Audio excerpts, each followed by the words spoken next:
थक गई हो ना मुझसे।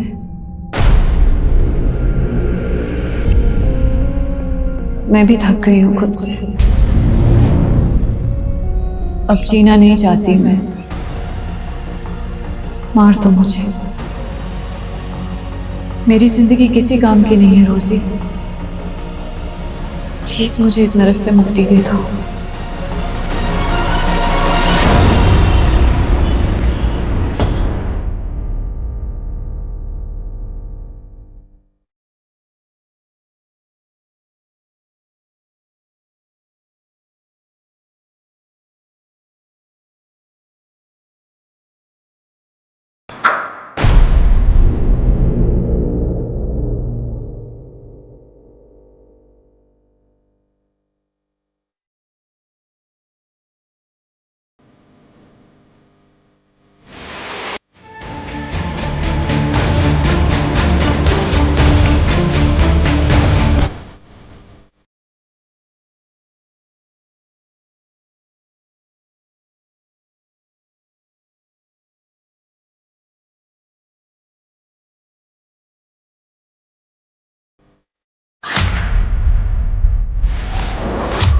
नमस्कार, मैं आशुतोष राणा क्राइम पेट्रोल के इस नए अध्याय शातिर क्रिमिनल्स में आप सभी का हार्दिक स्वागत करता हूं। हमारे देश में डाकू के संत बनने की कथा भी मिलती है। वहीं दूसरी तरफ हमारे यहां ऐसे लोग भी हैं जिन्हें कभी लोग अपना रोल मॉडल मानते थे, लेकिन कालांतर में वे कई घिनौने अपराधों में लिप्त हो गए। यह श्रृंखला एक आम इंसान के अंदर पनपते देव और दानव के द्वंद्व की एक मिसाल है। ऐसे द्वंद्व प्रत्येक मनुष्य के भीतर हमेशा चलते रहते हैं, लेकिन ऐसा क्या होता है जो इंसानियत गर्त में और हैवानियत ऊंचाई पर पहुंच जाती है, और जिसने मनिका के शरीर और उसके अंतर्मन को तोड़कर रख दिया था। मनिका की यह दुर्गति ऐसे शातिर और खूंखार अपराधी द्वारा की गई थी जिसने एक विकराल दानव का रूप ले लिया था, जो हिंदुस्तान की लगभग हर इन्वेस्टिगेटिव एजेंसी का एक बड़ा सरदर्द बन गया था।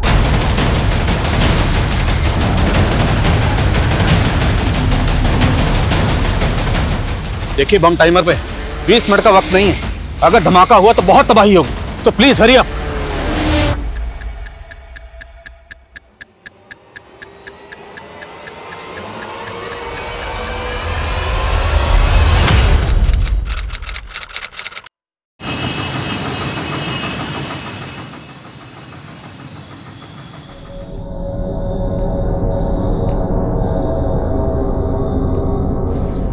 एक मिनट, क्या काम है? वो मुझे इस वार्ड के पेशेंट को इंजेक्शन देना है। लेकिन इस वार्ड में तो नर्स रोजी की ड्यूटी है। आप कौन? मैं मनिका। वो रोजी की तबीयत नहीं ठीक है तो मुझे इंजेक्शन देना होगा। ठीक है, जाइए।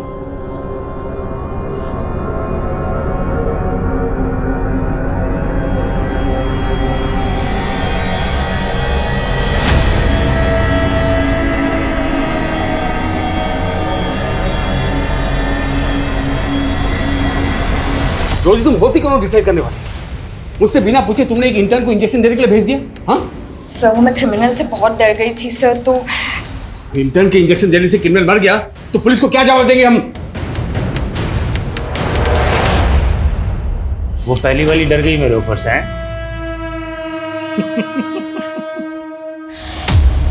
लेकिन उसकी जगह तू कमा सकती है लाखों रुपया। बाजू दो अपना। क्या? बाजू।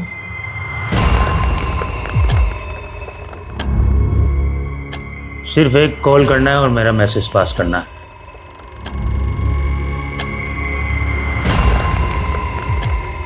लाखों रुपया, एक कॉल और लाखों रुपया। सोच ले।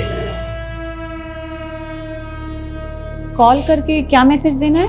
12 तारीख को कपूरथला में बारिश आएगी, कहना अमरिंदर ने बोला है।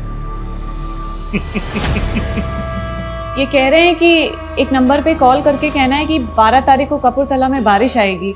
मुझे लगता है कोई मैसेज पास कराना चाहते हैं। ज्यादा सियाने समझ रही है क्या अपने आप को? मुझसे बात कर। बेटे तेरे बारिश नहीं, अब बिजली गिरेगी। चिल्ला मत, चुपचाप सो जा। तुम जाओ।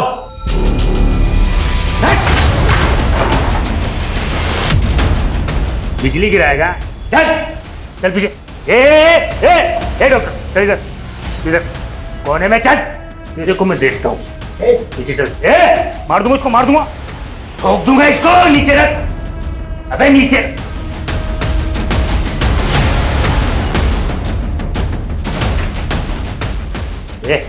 पीछे चल चल।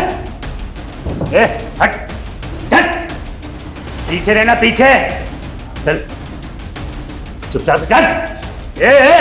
पीछे रह, चल नीचे। तेरा ये रास्ता गलत है, छोड़ दे इसको। ठीक है, चल चुपचाप से, चल चल चल चल चल चल चल जल्दी। हट।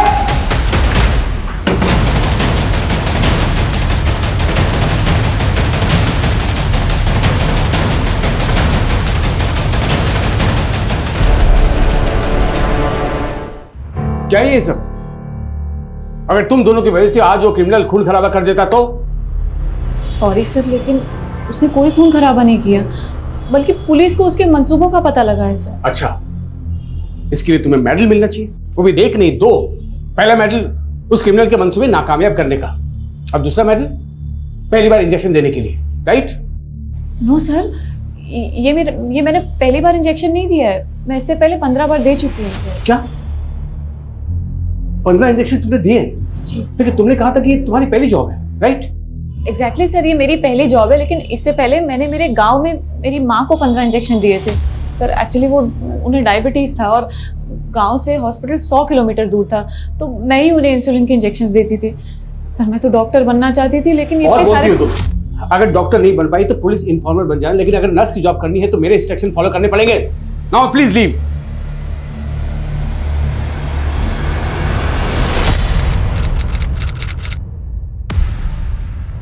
Yes sir. Come in Adil, have a seat. Thank you sir. Last week में हुई एक मुठभेड़ में एक कट्टरवादी मारा गया था और उसके पास पड़ोसी मुल्क के 7 लोगों के पासपोर्ट मिले। उनमें से एक पासपोर्ट पे जुल्फिकार आलम का नाम था, लेकिन उस पर फोटो ये है। तुम्हें याद है स्पेशल सेल में प्रमोशन से पहले तुम्हारा आमना सामना इस क्रिमिनल से हुआ था? ऑफ कोर्स सर, ये गुलशन खन्ना है। यही चौंकाने वाली बात है कि ये गुलशन खन्ना बॉर्डर पार करके जुल्फिकार कैसे बन गया? बस सर, इसे 10 साल की सजा हुई थी। आई नो, इसे अभी भी जेल में होना चाहिए था, लेकिन जेल में बहुत बड़ा गुफअप हुआ है। इत्तेफाक से उस जेल में गुलशन खन्ना नाम के 2 कैदी थे। इस गुलशन खन्ना को 10 साल की सजा हुई थी और दूसरे गुलशन खन्ना को 8 साल की। तो मतलब गुलशन खन्ना को जमानत मिली, लेकिन उस जमानत पर वो गुलशन खन्ना बाहर नहीं गया, जेल से बाहर गया ये वाला गुलशन खन्ना। राइट। हमें इस गुलशन खन्ना उर्फ जुल्फिकार को ढूंढना होगा। मगर सर, अगर ये इस वक्त भी पड़ोसी मुल्क में हुआ तो? नहीं, इंटेलिजेंस का मानना है कि वो पड़ोसी मुल्क में ट्रेनिंग के लिए गया जरूर था, लेकिन अब शायद वो इंडिया में वापस अपने साथियों के साथ कुछ तो खतरनाक करने वाला है, जिसका कि सस्पेंस अभी तक बरकरार है। मेरे लिए क्या हुक्म है सर? इस गुलशन खन्ना को ढूंढना है और इंटेलिजेंस के हवाले करना है, और वो भी सिर्फ 15 दिन के अंदर। आई श्योर, ये गुलशन खन्ना जहाँ कहीं भी होगा ढूंढ निकालूंगा सर। अमरिंदर को आज ग्लोबल ग्रीन हॉस्पिटल से कोर्ट ले जाया जा रहा है।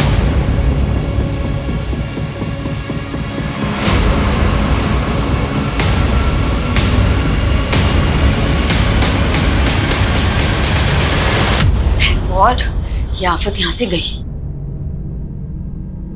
मनिका, तुम मेरे कैबिन में आओ। तुम्हें लग रहा होगा कि मैं बहुत रूड हूं, हाँ? But I really appreciate you. तुम अपना काम बहुत ही मन लगा के कर रही हो। Thank you sir. Just call मी सचिन।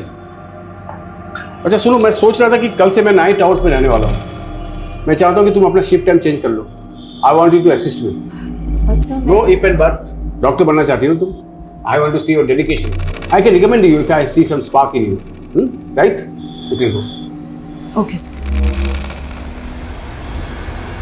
और वो कुछ रिकमेंड नहीं करने वाला तुझे, वो सिर्फ तुझ पे ट्राई मार रहा है। मतलब? अरे इतना भी नहीं समझती क्या?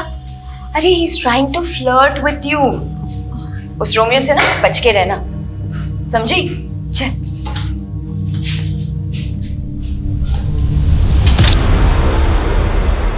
सर रिकॉर्ड के मुताबिक गुलशन खन्ना पंजाब के फिरोजपुर का रहने वाला था और 10 साल पहले इसकी गिरफ्तारी के बाद इसकी मदर भी गुजर गई थी और 3 साल पहले जब वो जेल से बाहर आया तब से वो फिरोजपुर में भी नहीं देखा गया। सर शायद इसको पकड़े जाने का खतरा हो, इसलिए इसने बॉर्डर क्रॉस कर लिया। लेकिन एक छोटा सा क्रिमिनल बॉर्डर पार करने में कामयाब कैसे हुआ और कट्टरवादी बन गया? हो सकता है ये बाकी के भी गुलशन की तरह क्रिमिनल्स हों और कट्टरवादी बन गए। सर क्रिमिनल डाटाबेस से इन सबके फोटो टैली करवाता हूँ।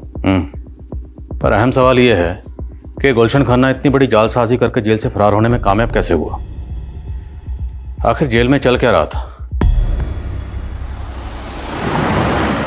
1 साल पहले मेरा यहाँ ट्रांसफर हुआ और जब से मैंने ज्वाइन किया यहाँ के रिकॉर्ड सब ऐसे ही थे। तिवारी जी, आपने इस जेल को कब ज्वाइन किया, आपका कब ट्रांसफर हुआ, मैं जानने नहीं आया हूँ। मेरे लिए मुद्दा ये है कि जब जमानत गुलशन खन्ना 2 को मिली तो जेल से बाहर गुलशन 1 कैसे चला गया? अनफॉर्चुनेटली इन दोनों की फ़ोटो इंटरचेंज हो गई, लेकिन मैं इसमें इन्वॉल्व नहीं हूँ, इसकी जांच बैठी है। गुलशन खन्ना 2 अभी जेल में है ना, हमें मिलना उससे। साहब मुझे नहीं पता था कि मेरी जमानत करवाई गई थी। वो दूसरा गुलशन जरूर कोई 30 मार खा होगा जो इतना बड़ा खेल करके चला गया साहब। जरा हम भी जाने कितना बड़ा 30 मार खा था, और क्या जानते हैं इसके बारे में? साहब मैं उसके बारे में कुछ नहीं जानता, यहाँ तक कि मेरी उससे कभी बात भी नहीं हुई। इधर जेल में वो हमेशा मकबूल भाई से चिपका रहता। साहब इधर जेल में हर कोई मकबूल भाई की इज्जत करता था। फिर हम भी मिलते हैं इस मकबूल भाई से। साहब मकबूल भाई को तो फांसी की सजा सुनाई गई, उनको तो फांसी भी होगी। व्हाट? मुझे नहीं मालूम था तुम शांतिनगर में रहती हो। वैसे रोज मैं यहीं से जाता हूँ, मैं तुम्हें ड्रॉप कर दिया करूंगा, ठीक है? नहीं डॉक्टर, सचिन भूल गई तुम? देखो इतना फॉर्मल होने की जरूरत नहीं है ना, इतना हेजिटेट करने की। Relax. Hello. What the hell? क्या हुआ? वो क्रिमिनल अमरिंदर पुलिस कस्टडी से भाग गया। सर हमें सर गुलशन खन्ना के अलावा बाकी किसी के भी क्रिमिनल रिकॉर्ड्स का मालूम नहीं चला। वो मकबूल ज़ैदी, गुलशन खन्ना जिसके टच में था वो क्रिमिनल लॉयर था, तो पूरे चांसेस हैं कि मकबूल ज़ैदी उस लॉयर को भी जानता हो जिसने दूसरे गुलशन खन्ना की जमानत करवाई थी। हो सकता है सर। और सर मकबूल ज़ैदी का पास्ट रिकॉर्ड भी काफ़ी इंटरेस्टिंग है। उसने टाडा कोर्ट में एक ऐसे आदमी की पैरवी की थी जो 7 साल पहले बॉम्ब ब्लास्ट में सस्पेक्ट था, और फिर वो केस हार गया और वो आदमी कट्टरवादी प्रूव हुआ। सर हो सकता है मकबूल ज़ैदी का गुलशन को जेल से बाहर निकलवा के कट्टरवादी बनाने में हाथ हो। ये मकबूल आखिर शय क्या थी? क्रिमिनल लॉयर था, लेकिन अपनी एक्स गर्लफ्रेंड के शौहर का कत्ल करके फांसी पे चढ़ गया। इसकी कहानी को ज़रा करीब से समझने के लिए इसके करीबी लोगों से मिलना पड़ेगा।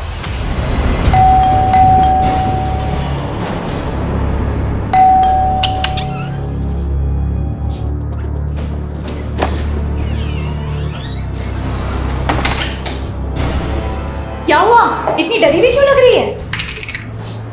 कुछ नहीं दीदी, वो हॉस्पिटल की नाइट ड्यूटी रहती है ना, तो थोड़ी एंजाइटी हो जाती है। तो जरूरत क्या है नर्स की ड्यूटी करने की? अरे क्यों नहीं, जॉब नहीं करेगी तो बोर हो जाएगी, और तुम्हें तो खुश होना चाहिए कि ये खुद अपने पैरों पे खड़ी हो जाएगी। जीजू, मैं आप लोगों पर बोझ नहीं बनना चाहती। मैं एक घर रेंट पर ही ले। कैसी बात कर रही है मनिका? वो तो तुझे बस मोटिवेट करने के लिए कह रहे हैं। हाँ 1 मिनट।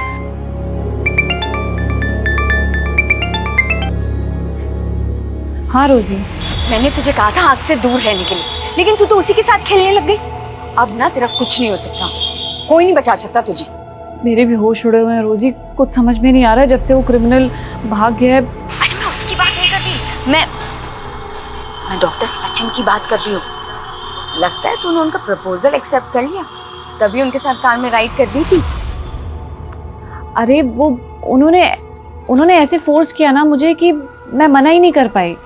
और तू जैसा सोच रही है ना वैसा कुछ नहीं है। सर मकबूल से मेरा रिश्ता भी पक्का हो गया था, लेकिन उसने उस कट्टरवादी के सपोर्ट में केस ले लिया। इससे मेरे घर वालों को लगा कि वो अच्छा आदमी नहीं है और हमारा रिश्ता तोड़ दिया गया।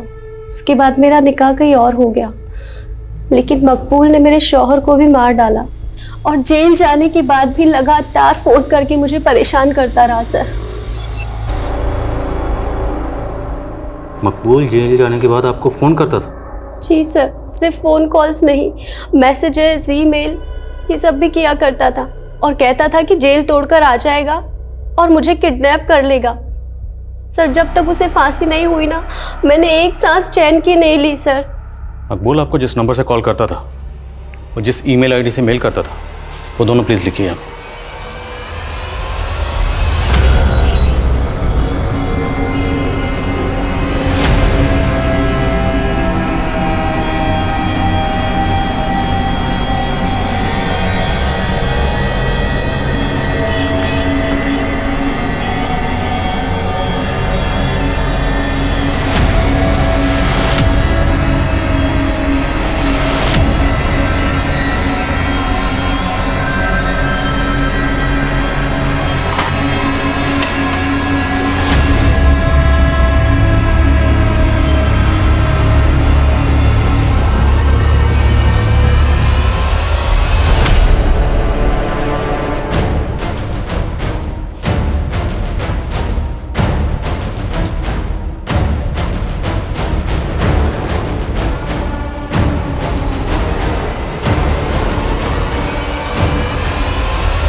क्या हुआ मलिका, तुम इतनी डर क्यों गई?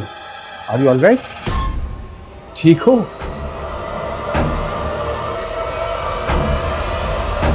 आदिल, मैंने तुम्हें गुलशन खन्ना को ढूंढने को कहा था और तुम मकबूल जैदी का बैकग्राउंड इन्वेस्टिगेट करने लगे, जिससे कि ऑलरेडी फांसी हो चुकी है। सर मेरी गट फीलिंग कहती है कि जेल में गुलशन 1 और गुलशन 2 के जो रिकॉर्ड मिक्सअप हुए वो मकबूल की रिश्वत पे हुए। हालांकि मकबूल अब इस दुनिया में नहीं है, इसलिए उसका किया सामने लाना थोड़ा मुश्किल है।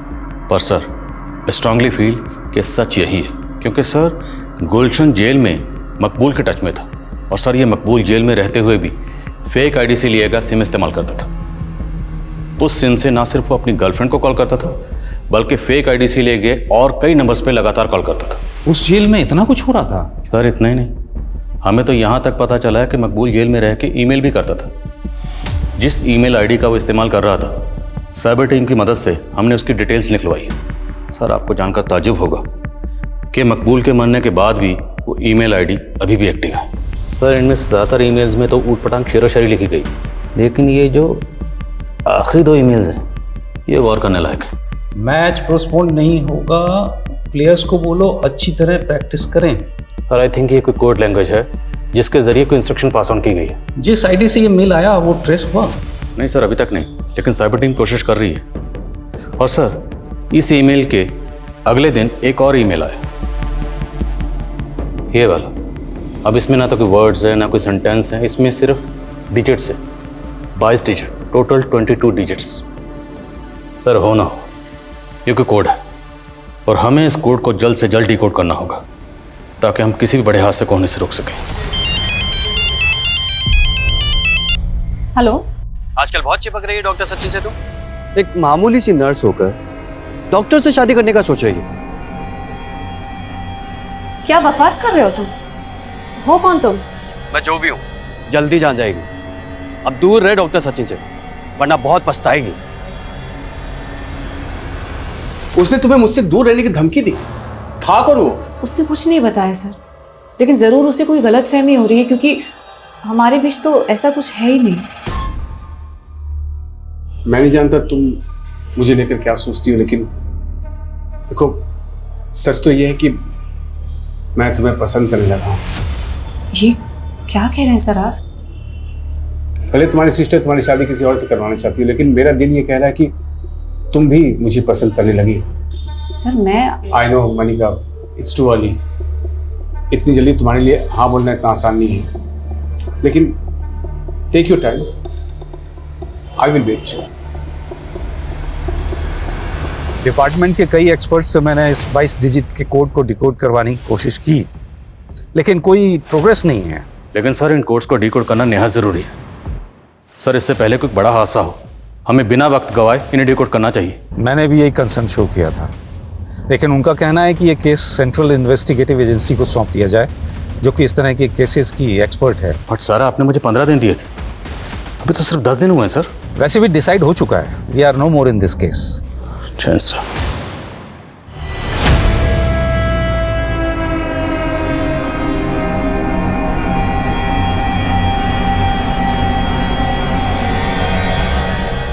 तो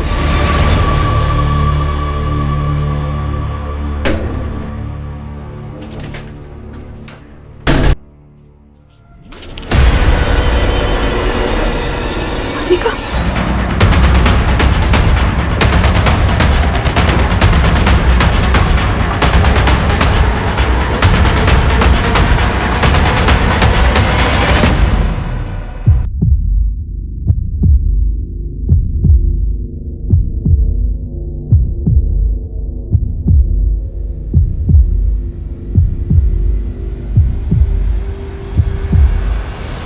मनिका की हालत बहुत क्रिटिकल है सर। उसके साथ किसी ने चेंजिंग रूम में। सिस्टर, आप हमें क्राइम सीन दिखा सकती हैं? Yes this don't touch, don't. This room? जी।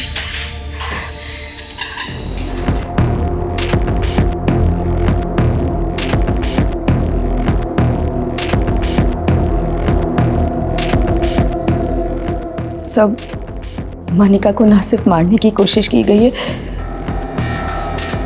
बल्कि शायद उसके साथ रेप भी। सर, चेंजिंग रूम के आसपास के एरिया में कोई सीसीटीवी इंस्टॉल नहीं है। मनिका कल नाइट ड्यूटी पे थी, उसकी ड्यूटी 5-6 बजे तक चली होगी। उसके बाद वो चेंज करने के लिए वहाँ आई है। भले चेंजिंग रूम के पास कोई सीसीटीवी इंस्टॉल नहीं, पर अब क्या दुनिया के सारे क्राइम का पता सीसीटीवी से चलेगा? हॉस्पिटल है, इतना बड़ा स्टाफ है, स्टाफ की आंख और कान तो खुले होंगे ना। इतना बड़ा कांड हुआ, किसी ने कुछ देखा नहीं, कुछ सुना नहीं। How it's possible? सर, अभी तक तो किसी ने कोई स्टेटमेंट नहीं दी है। अब पता नहीं ये काम आउटसाइडर का है इनसाइडर का है। मैं हॉस्पिटल के बाकी सीसीटीवी फुटेज चेक करवा रहा हूँ। Quick sir.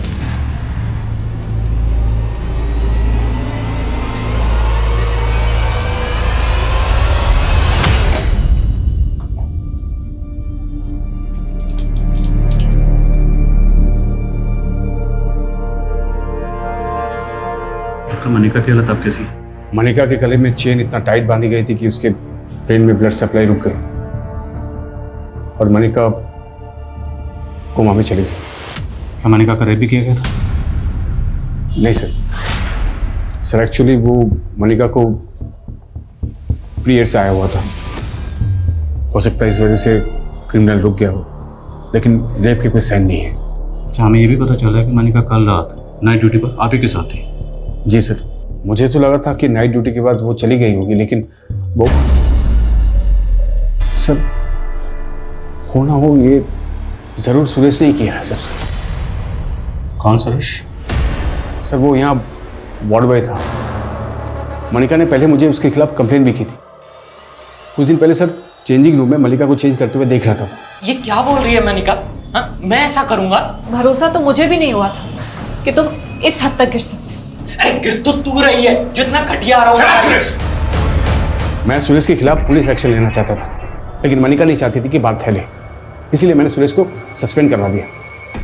लेकिन आई एम श्योर सर, उसी ने मनिका से बदला लिया है।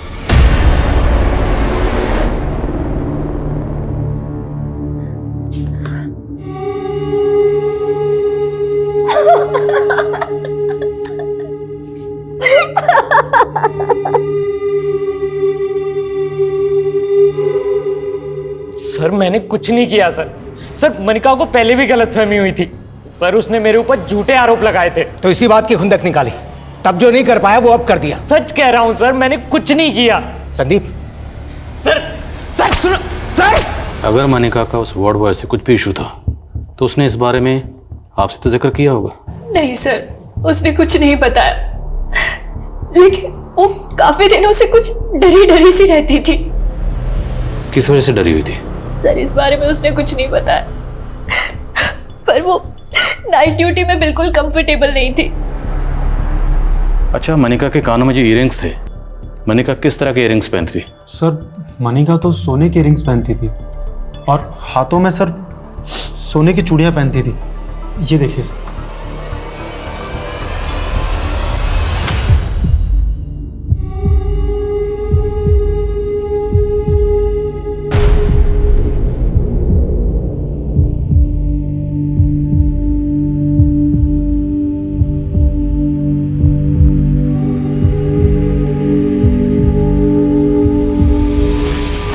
और सुरेश ने भी अभी तक मुंह नहीं खोला है। हॉस्पिटल के बाकी सीसीटीवी फुटेज से भी अभी तक कुछ नहीं मिला है। मनिका को बुरी तरह टॉर्चर किया गया और डॉक्टर सचिन का कहना है कि रेप के कोई साइन नहीं। तो क्या महज सोने के गहनों के लिए मनिका का इतना बुरा हाल किया गया? सर हो सकता है क्रिमिनल का मकसद कुछ और हो उसे मारने का। जब उसे लगा कि वो मर गई तो वो चला गया, क्राइम को लूट की शक्ल देकर। क्राइम सीन से हमें ये चेन मिली। हो सकता है क्रिमिनल ये चेन अपने साथ लेकर आया। जहाँ जहाँ ये चेन बिकती है सब जगह पता करो। और क्राइम सीन से हमें ये सिगरेट बट भी मिली। मनिका से जुड़े लोगों में और हॉस्पिटल के स्टाफ में इस ब्रांड की सिगरेट कौन कौन पीता है पता करो। सर और सर मैंने मनिका के CDR भी चेक किए। उसे आखिरी कॉल एक PCO से किया गया था और इसी PCO से पिछले 1 हफ्ते से उसे कई बार कॉल किया गया था। इस PCO की डिटेल निकलो, पता करो ये PCO कहाँ है। सर जिस PCO से मनिका को कॉल किया गया था इस PCO का नंबर है और ये PCO संत नगर में आपके घर से महज 300 मीटर की दूरी पर है।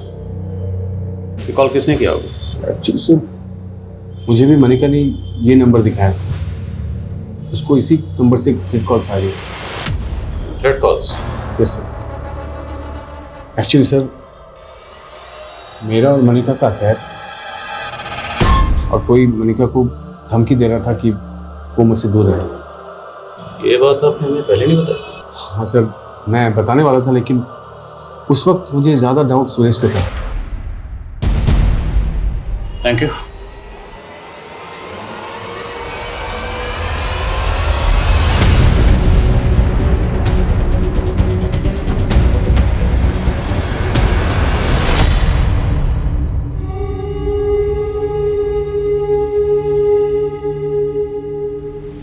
सर वैशाली पुलिस को जब मनिका के साथ हुए क्राइम के बारे में पता चला तो उन्होंने मुझे कुछ अपडेट दी।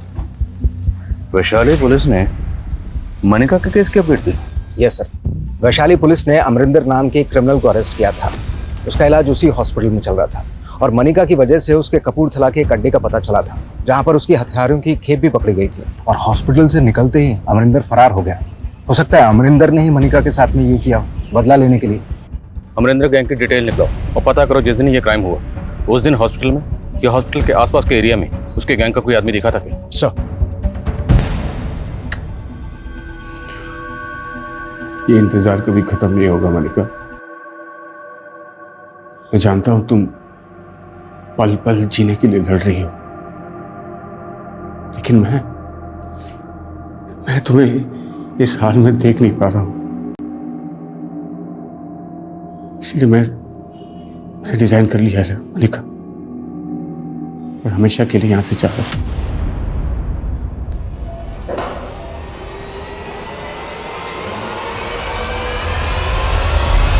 जी sir. Sir all update. Jain sir. उस तरह की चेन ज़्यादातर हार्डवेयर स्टोर पे मिलती हैं लेकिन उस जरिए से भी कोई लीड नहीं मिला है और उस ब्रांड का सिगरेट भी काफ़ी कॉमन है। काफ़ी लोग वो सिगरेट पीते हैं। अमरिंदर गैंग की कुछ डिटेल? सर फरार होने के बाद रिसेंटली उसने गन के साथ में अपनी एक फ़ोटो सोशल मीडिया पर अपलोड किए। आए दिन फेक आईडी से अपनी इस तरीके की फ़ोटोज अपलोड करता रहता है। सर हॉस्पिटल से मनिका की हेल्थ रिपोर्ट आ गई है। हॉस्पिटल वालों का कहना है कि मनिका ने रिएक्ट करना भी बंद कर दिया। अब कहना मुश्किल है कि वो कोमा से बाहर कब तक आएगी।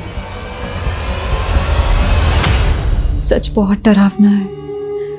ये पल पल मुझे डरा रहा है पर मैं बेजुबान नहीं रहना चाहती। मैं बोलना चाहती हूँ, आंखें खोल के फिर से इस दुनिया को देखना चाहती हूँ, लेकिन कब? मनिका को कोमा में गए 2 महीने से ज्यादा गुजर चुके थे लेकिन मनिका को उस हाल में किसने पहुंचाया होगा यह अब भी राज बना हुआ था। पुलिस सोच रही थी कि मनिका की गवाही इस केस को लीड देगी लेकिन मनिका के रिकवर करने या स्वस्थ होने की संभावना दिन प्रतिदिन खत्म होती जा रही थी कि तभी अचानक मीडिया इस केस को एक चौंका देने वाला एंगल देने लगी। इस क्राइम को लेकर मीडिया में ज्यादा कोई हरकत नहीं थी लेकिन मैं आज इस केस से जुड़े कई रहस्य उजागर करने वाली हूँ। ग्लोबल ग्रीन हॉस्पिटल की नर्स जिसे उसके ही हॉस्पिटल के चेंजिंग रूम में उसे मारने की कोशिश की गई, उसके साथ हुए असल गुनाह की सच्चाई छिपाई जा रही है। हमारे हाथ क्राइम सीन के कुछ ऐसे फोटोज लगे हैं जो चौंकाने वाले हैं। इन फोटोज में विक्टिम की लोअर बॉडी पे कोई कपड़ा नहीं था तो जाहिर करता है कि शायद उसके साथ रेप भी किया गया होगा। तो क्या असलियत दबाई जा रही है? ये क्राइम सीन के फोटोग्राफ्स मीडिया के हाथ कैसे लगे? सर हमारी टीम से ऐसी गलती नहीं हो सकती। तो फिर ये फोटोग्राफ मीडिया में लीक कैसे हो गए? ध्यान रहे कि मेरा नाम लीक ना हो, किसी को ये नहीं पता चलना चाहिए कि वो फोटोज मैंने आपको दिए। डोंट वरी रोजी, लेकिन सच बाहर आकर ही रहेगा कि मनिका का रेप हुआ था। बट आर यू श्योर कि डॉक्टर सचिन मनिका की रेप की सच्चाई छिपा रहा है? सर, डॉक्टर सचिन ने हॉस्पिटल से रिजाइन कर दिया है। वो कल रात ही यहाँ से इंदौर चला गया है और हॉस्पिटल के एक एम्बुलेंस ड्राइवर का फ़ोन भी कल रात से बंद आ रहा है। ये उन 16 लोगों में से एक है जो उसी ब्रांड की सिगरेट पीते हैं। कौन है एम्बुलेंस ड्राइवर? सर, ये गुलशन खन्ना। तो जयपुर में जहाँ रहता है वो घर बंद है और हॉस्पिटल रिकॉर्ड्स में इसका नेटिव एड्रेस पंजाब के फिरोजपुर का है। गुलशन खन्ना।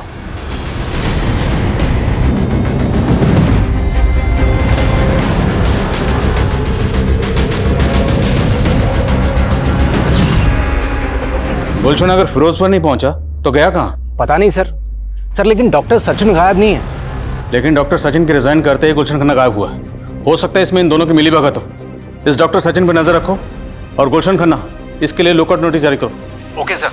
गुलशन खन्ना 10 साल पहले मनिका का गुनहगार था, जिसे पुलिस ने 10 साल पहले खबरियों की टिप पर चंडीगढ़ से गिरफ्तार कर लिया था। लेकिन क्या 10 साल बाद वो वाकई जुल्फिकार आलम बन चुका था, या फिर ये कोई ऐसा चक्रव्यूह था जिसमें पुलिस उलझ कर रह गई थी? ऐसा लग रहा है एक सदी गुजर गई यहाँ पड़े पड़े। मैंने जिस नजर से इस दुनिया को देखा था वो दुनिया तो अब बहुत बदल गई होगी। लेकिन क्या उस बदली हुई दुनिया में अब कोई ऐसा होगा जो मेरे बारे में सोचता होगा? देखो अरुंधति, मनिका भले ही पिछले 10 सालों से कोमा हो, लेकिन हमारा संविधान किसी को भी इच्छा मृत्यु की इजाजत नहीं देता। ये आर्टिकल 21 का वोल्यूशन होगा जो हर नागरिक को जीने का अधिकार देता है। और अब तुम ये कह रही हो मनिका के घर वाले? सर, उसके घर वालों को उसकी कुछ नहीं पड़ी है। अरे सालों से हॉस्पिटल में है मनिका, उसको देखने तक नहीं आए। लेकिन मैं सर, तुम्हें कैसे पता कि मनिका इच्छा मृत्यु चाहती है?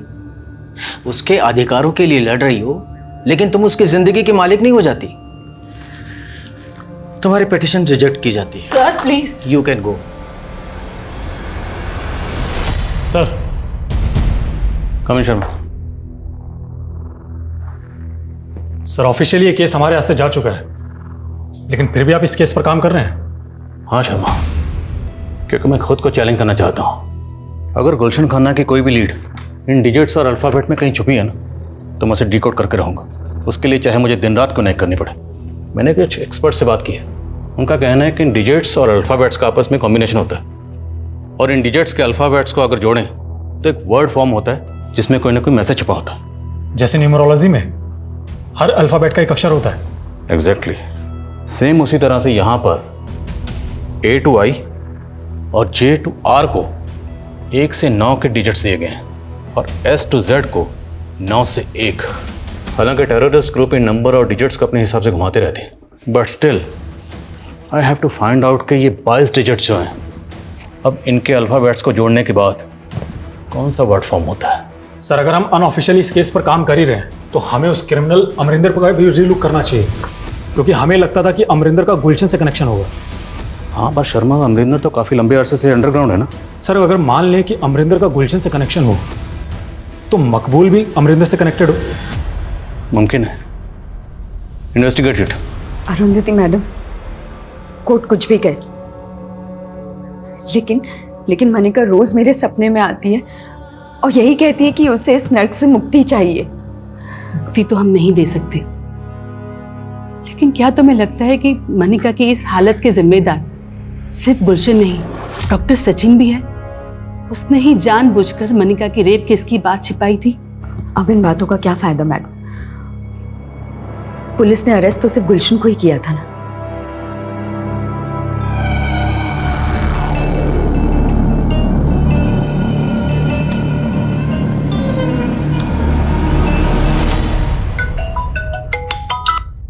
बोला शर्मा। सर, मैं अमरिंदर की इंफॉर्मेशन कलेक्ट करने के लिए उसके होम टाउन गंगानगर आया हुआ था। सर, मुझे गंगानगर पुलिस स्टेशन से 3 साल पहले हुए 2 बहनों के रेप केस के बारे में पता चला है, जिनकी लाशें पेड़ पे लटकी हुई मिली थी। और इसका हमारे केस से कोई ताल्लुक? सर, कनेक्शन है। इस रेप केस के एक विटनेस ने उन दोनों बहनों के साथ एक अज्ञात आदमी को देखा था। उसका स्केच भी बना था, और वो स्केच गुलशन खन्ना के चेहरे से मैच करता है। सर ये रेप केस उसी दौरान सामने आया जब गुलशन खन्ना जेल से फरार हुआ था। मतलब जेल से फरार होने के बाद गुलशन खन्ना ने गंगानगर में 2 लड़कियों का रेप और कत्ल किया। जी सर। और सर मनिका के केस में भी यही सवाल उठते थे कि मनिका का भी रेप हुआ था। पर उस वक्त डॉक्टर सचिन ने साफ साफ कहा था कि मनिका का रेप नहीं हुआ है। मेरे साथ हुए गुनाहों के राज रोज मेरे अंदर मर रहे हैं और कोई नहीं जानता मैं क्या चाहती हूँ, जिंदगी या मौत।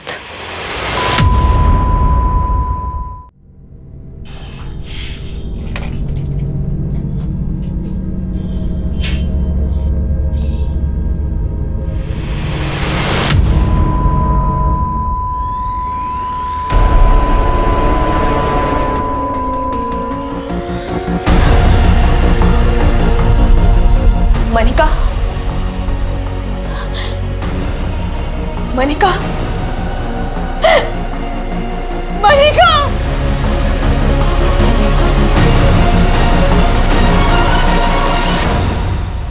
मनिका के लिए की जा रही इच्छा मृत्यु की फरियाद अदालत लगातार अस्वीकार करती जा रही थी, लेकिन 10 साल से मनिका के अंतर मन में चलती आ रही उसके दर्द की पुकार कुदरत ने ऐसे सुनी कि उसे एक खामोश मौत का फैसला सुना दिया। लेकिन मनिका मरने के बाद भी मीडिया के लिए जिंदा हो गई। मुद्दा फिर से गर्म होने लगा और यह सवाल दोबारा उठने लगे कि क्या उसका 10 साल पहले रेप भी हुआ था। और जब यह जग जाहिर हो गया कि मनिका का गुनहगार गुलशन खन्ना जेल से फरार है, तो पुलिस चारों तरफ दबावों से घिर गई। सर हम गुलशन खन्ना का तो अभी तक पता नहीं लगा पाए, पर मुझे लगता है कि जो 22 डिजिट का कोड था वो मैंने डिकोड कर लिया है। तुमने डिकोड कर लिया? Yes sir. सर इस कोड में ये जो टोटल अल्फ़ाबेट्स हैं उनको इस तरह से डिज़ाइन किया गया है, A to I और J to R, इन्हें 9 से 1 के डिसेंडिंग नंबर्स दिए गए हैं, और S to Z इनको 9 से 2 के डिसेंडिंग नंबर्स दिए गए। और सर इन अल्फ़ाबेट्स को जोड़ने के बाद जो पॉसिबल वर्ड सामने आया है वो है सर इमानुद्दीन चौक।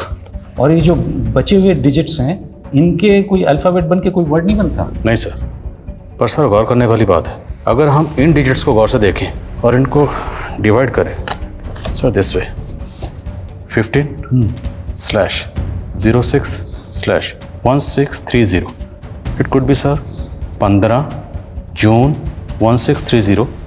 15 जून मतलब कल सर। कल इनामुद्दीन चौक में कुछ बड़ा होने वाला है sir. It could be terrorist attack sir. अगर हमने जल्दी कुछ नहीं किया तो जान माल का नुकसान हो सकता है। अगर ऐसा है तो हमें चांस नहीं लेना चाहिए। Go ahead, I will give you full support. जय हिंद सर। जय हिंद। सर क्या स्टेटस है? सर सुबह से नज़र बनाए हुए हैं, लेकिन कुछ भी समझ में नहीं आ रहा है। 4 बज गए, आधा घंटे बाकी, रिस्क नहीं ले सकते। मार्केट खाली करो सर। वो भाई भाई देख के चल। अरे भैया आपकी चाबी। हेलो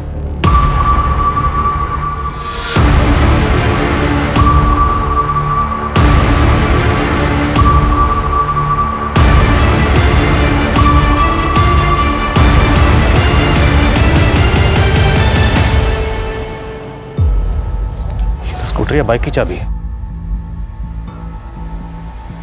इस तरह से अपनी चाबी छोड़कर क्यों भागा है?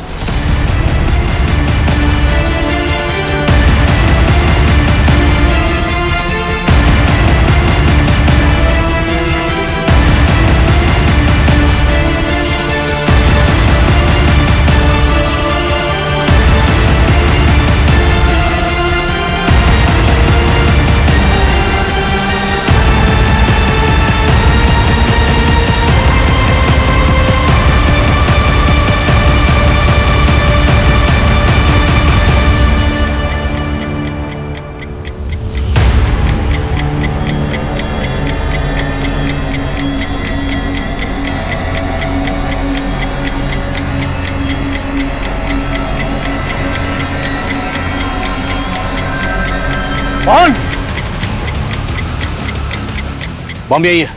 तुरंत बम स्क्वाड को फोन करो और पूरा इलाका खाली करो। देखिए बम टाइमर पे 20 मिनट का वक्त नहीं है, अगर धमाका हुआ तो बहुत तबाही होगी, so please hurry up.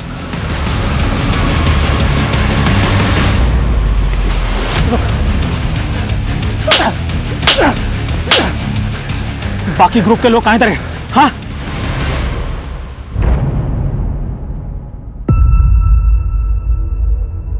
Jain sir, sir bomb diffuse हो गया। Good job Adil. Thank you sir.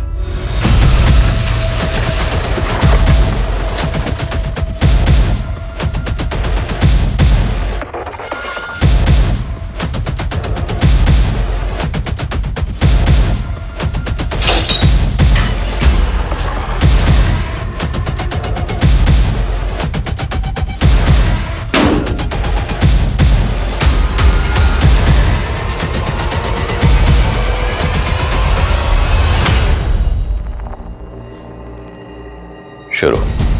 Jail में मेरी मकबूल भाई से दोस्ती हुई थी। उन्हीं के जान पहचान वालों के जरिए उन्होंने मुझे जेल से बाहर निकलवाया था। उनकी बहुत चलती थी जेल में। उन्हीं का प्लान था कि दूसरे गुलशन की बेल करवाकर उसकी जगह मैं जेल से बाहर निकल जाऊं। मकबूल जैदी को फांसी की सजा हुई थी, इसलिए उसको जमानत मिलना मुश्किल थी। इसीलिए उसने इस मिशन पर अपनी जगह तुझे भेजा। हाँ साहब, मैं जेल से सजा काट कर बाहर निकलता भी तो मुझे कोई नहीं पूछता, और यहाँ मुझे एक नई पहचान, एक नई जिंदगी मिल रही थी। किसी मासूम की जिंदगी उजाड़ कर तो खुद के लिए नई जिंदगी ढूंढ रहा था। बोल, जेल से छूटने के बाद तो सीधा अमरिंदर के गांव गया था, क्यों? वो भी तेरे ग्रुप में शामिल था? नहीं, वो जब हॉस्पिटल में मनिका ने अमरिंदर की पोल खोल दी थी तब उस समय मेरी ड्यूटी वहीं थी। अमरिंदर के कहने पर ही मैंने उसका मैसेज पास किया था।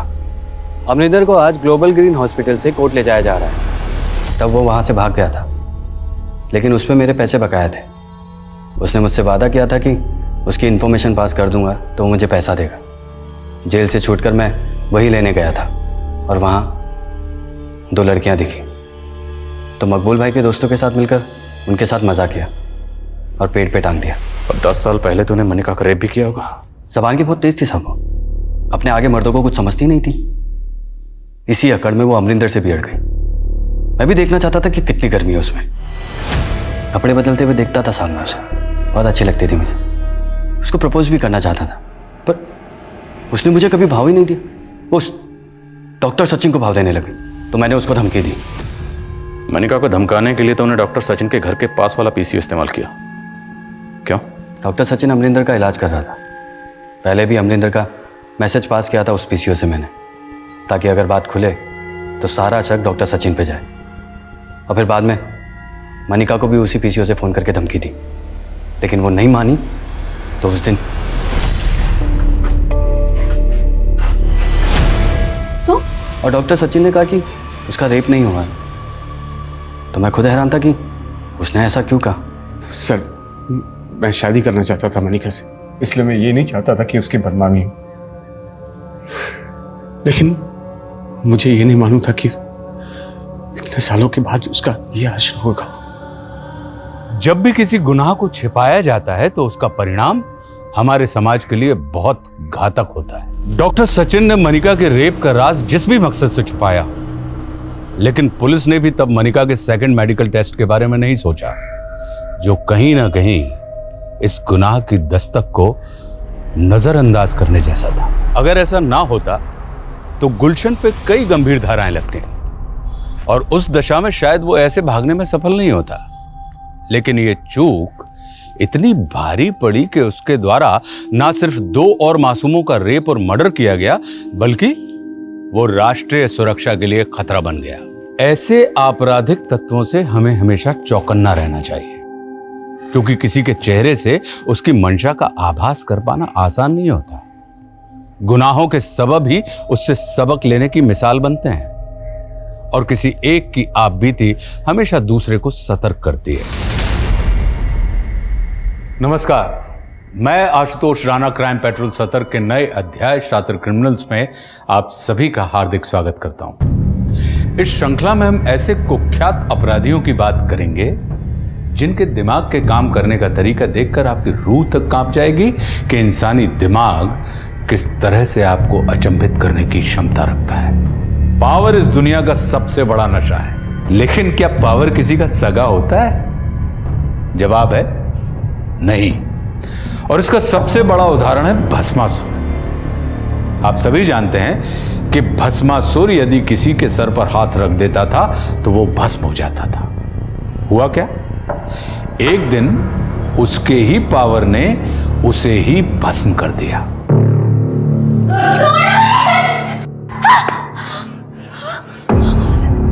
क्यों लेके आया मेरे को यहाँ पे? क्या किया मैंने?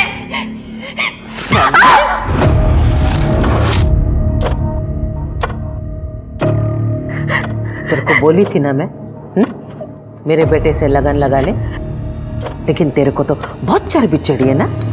क्या बोली मेरे को कि तेरा बेटा हैवान है, मैं उसके साथ शादी नहीं करेगी? हैवान दिखता है तेरे को ये? हाँ, सुन, इसको अंदर ले जा, ऐसे मजे करना इसके साथ, उसके बाद मैं काम पे रख लेगी इसको झाड़ू पोछे के लिए।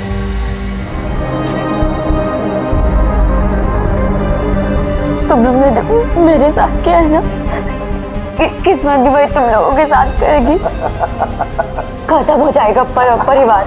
हाय है मेरी हाय। मंजीरी। हाँ आई साहब। गने का है? पता नहीं। तेरे को कभी कुछ पता होता भी है? हाँ?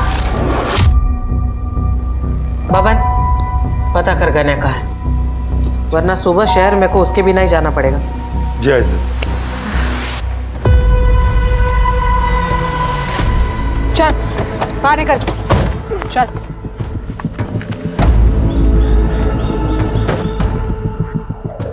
यहाँ पे क्यों लाए मेरे को?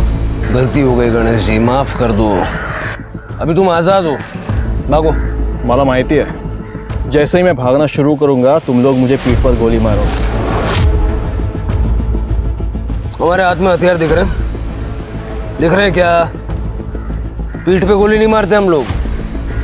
अब विचार बदले, उसके पहले निकल निकल।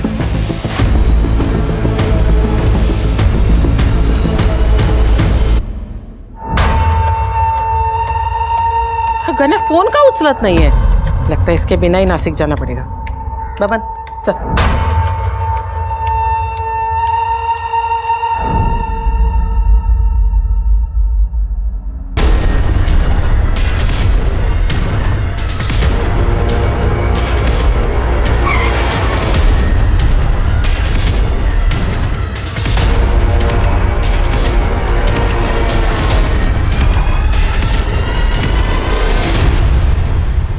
कहा था ना, पीठ पे गोली नहीं मारेंगे।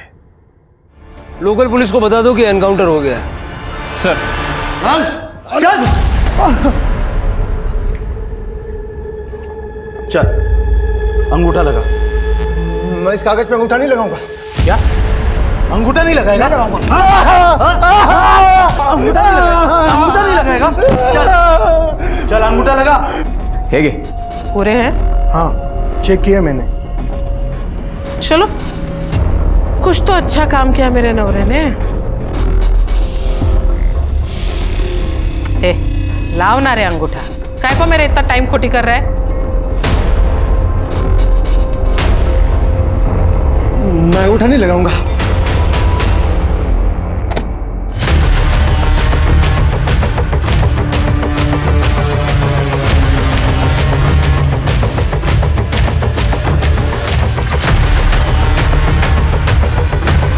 मैं अंगूठा नहीं लगाऊंगा। अरे जब मैं अंगूठा नहीं लगाऊंगा, मैं अंगूठा नहीं लगाऊंगा, मैं अंगूठा नहीं लगाऊंगा, मैं अंगूठा नहीं लगाऊंगा।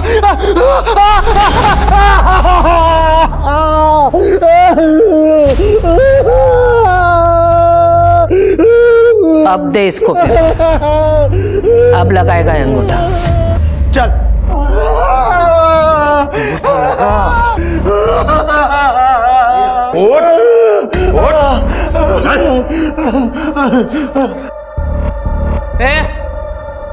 क्या मारा? जी आई साहब।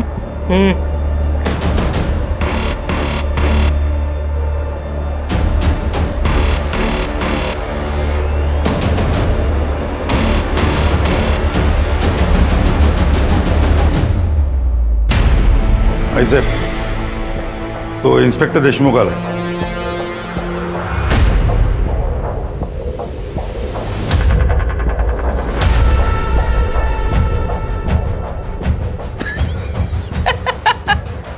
क्या रे, थोबड़ा क्यों लटका हुआ है? बायको ने मारा? तोड़वा याचा. आई साहब, वो गणेश, उसका एनकाउंटर हुआ है.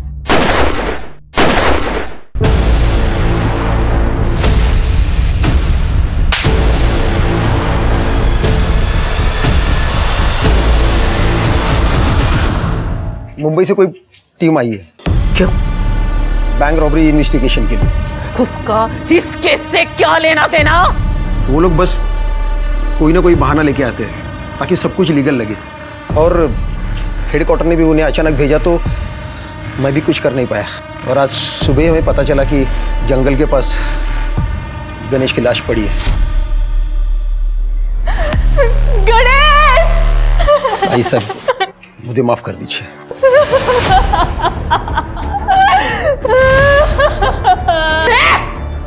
बंद कर तेरा रोना धोना.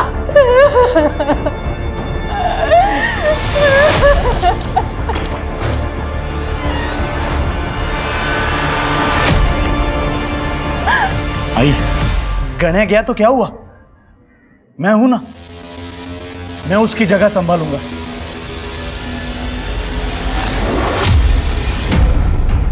मैं वो सब कुछ करूंगा जो गण्या करता था, बल्कि उससे भी अच्छा करूंगा. आई,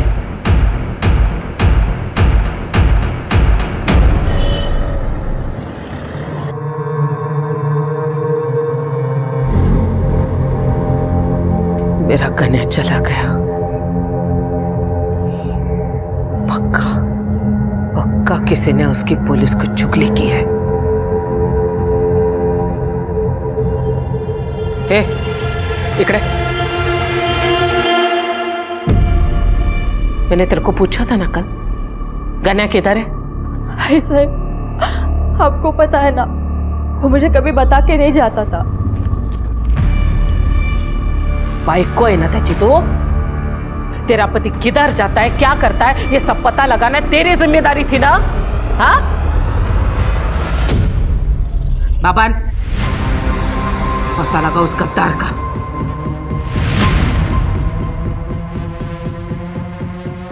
वो गद्दार चाहे मेरे परिवार का कोई क्यों ना हो, लेकिन मेरे को वो चाहिए.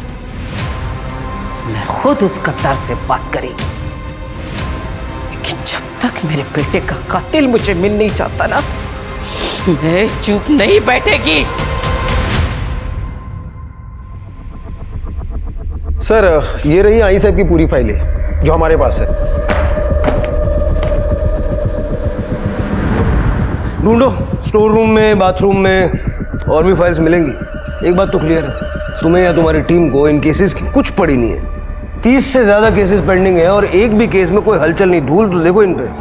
सर, हमने तो पूरी कोशिश की थी, लेकिन कोई सबूत नहीं मिले थे. कहाँ से मिलेगा सबूत? सबके सब आई साहब के साथ मिले हुए हैं. सर, आप गलत इल्जाम लगा रहे हैं. तुम्हारे लोगों का पूरा कच्चा चिट्ठा है मेरे पास. कौन कितने पानी में है सब जानता हूं मैं. देखिए सर, यहाँ रहना तो उनके हिसाब से रहना पड़ता है. आपको शायद मालूम नहीं सर, वो कितनी खतरनाक औरत है. कुछ साल पहले कांस्टेबल ने प्रकाश को ड्रिंक एंड ड्राइव केस पे पकड़ा था. दूसरे दिन उस कांस्टेबल की लाश मिली थी सर, कूड़ेदान में. यहाँ के हर पॉलिटिकल पार्टी उन्हें सपोर्ट करती है. सर, आप तो हेडक्वार्टर से हैं इसलिए सेफ है, लेकिन हम नहीं. मैं तो अपना ट्रांसफर भी नहीं करवा सकता यहाँ से. अगर इस केस में मदद नहीं की ना, ट्रांसफर मैं करवा दूंगा. गढ़चिरोली. देशमुख, अगर चाहते हो कि सब कुछ ठीक रहे, तो मुझे सारी अंदर की खबरें चाहिए. हमारी मदद करोगे तो एटलीस्ट एक काम तो सही करोगे.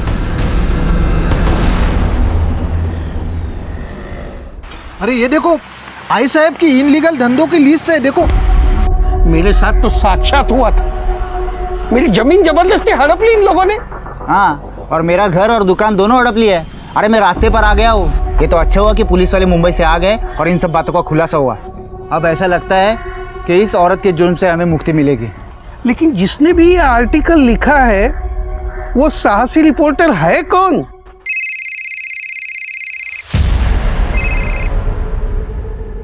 हाँ बोला साटम साहब। बहुत अच्छा आर्टिकल लिखा है जादव। अब जैसे जैसे तो आर्टिकल लिखेगा वैसे वैसे तेरे अकाउंट में पैसे भेज दिए जाएंगे। Thank you.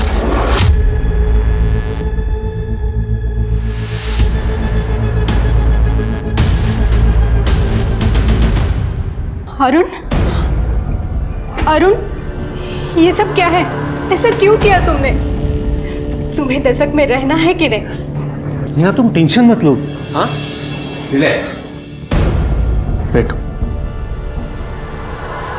देखो मीना, ज्यादा टेंशन तुम्हारी सेहत के लिए, हमारे बच्चे के लिए अच्छा नहीं है।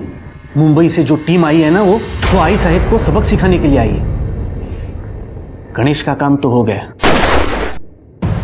अब बाकी लोगों की बारी है, इसीलिए तो मैंने आर्टिकल लिखा है। तुम्हें क्या लगता है आई साहब ये सब सुन के लेगी? हाँ, और फिर भी तुमने साटम से भी डील कर ली। मीना मुझे पता है, बहुत जल्द हमारा बच्चा इस दुनिया में आने वाला है। उसका खाना, दवाइयाँ, मेडिकल, स्कूल, सबका खर्चा होने वाला है। ये सब मैं उसी के लिए कर रहा हूँ। सब कुछ ठीक होगा। भगवान करे ऐसा ही हो।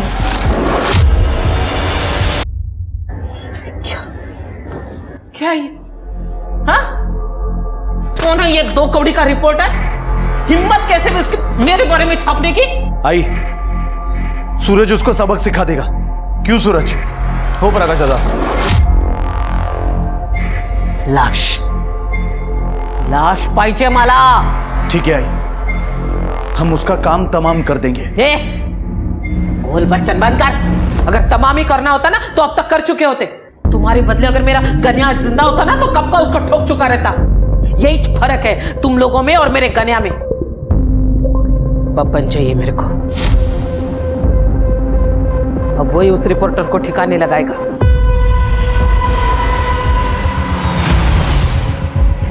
चल बारा, चल चल चल भाग। मुझे पता है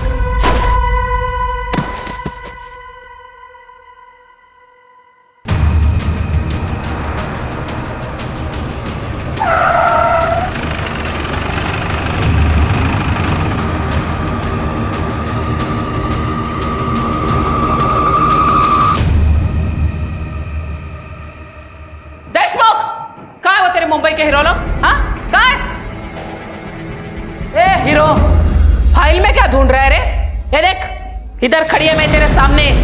सबकी आई साहब इधर खड़ी है। हिम्मत है ना तो ठोक, अब भी ठोक। और ये देख, पूरा परिवार लेकर आई मैं। ये प्रकाश, सूरज, मेरा पति, उसका भाई विट्ठल, पूरे परिवार को लेकर आई, ताकि तू छुप छुप कर किसी को मार ना सके। साले नामर्द, हिम्मत है ना तो अब भी इसी वक्त ठोक मेरे को, सबके सामने ठोक के दिखा। अच्छा परब, ये गोलियां जो हमें मिलती है ना, ये सरकारी होती हैं। हिसाब देना पड़ता है, वेस्ट करने के लिए नहीं होती। मरना है तो कोई और तरीका ढूंढ लो। और वैसे भी सारा शहर जानता है कि तुम एक अपराधी हो। अगर मैं अपराधी है तो मारना मेरे को। अबे काय को कायर बन रहा है तू?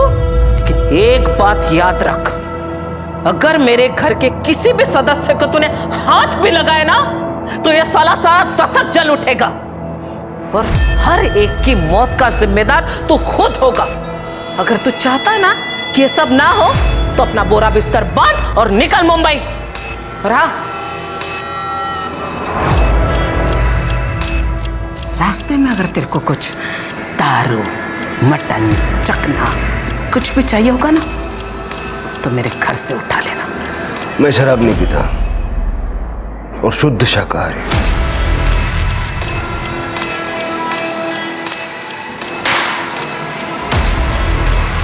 चल रे।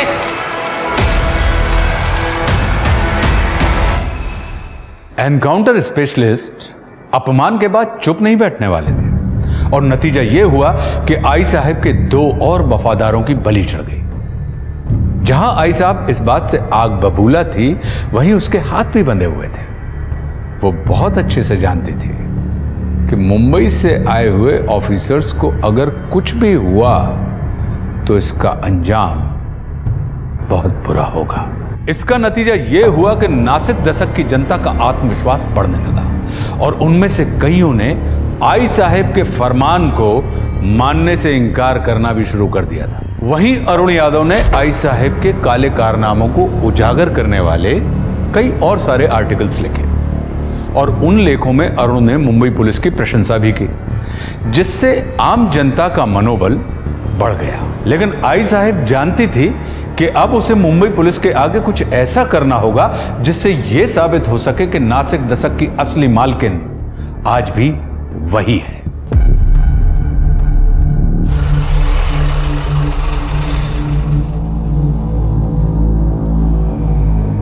तुम चेकअप करके सीधा घर चली जाना, मैं आते हुए सब्जी लेकर आऊंगा। आते वक्त आम का अचार भी लाना, खाने का बड़ा मन कर रहा है। सगळ काही आणतो बायको। Bye bye. सर, बाइक पे 2 आदमी थे जिन्होंने अरुण को गोली मारी। सबसे पूछताछ की पर किसी ने बताया नहीं।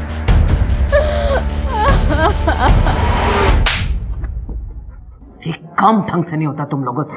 आई साहब, मेरी गन नहीं अटकती ना तो मैं माँ कसम उसको भी ठोक देता।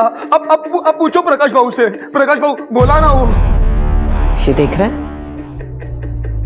ये कभी नहीं अटकता।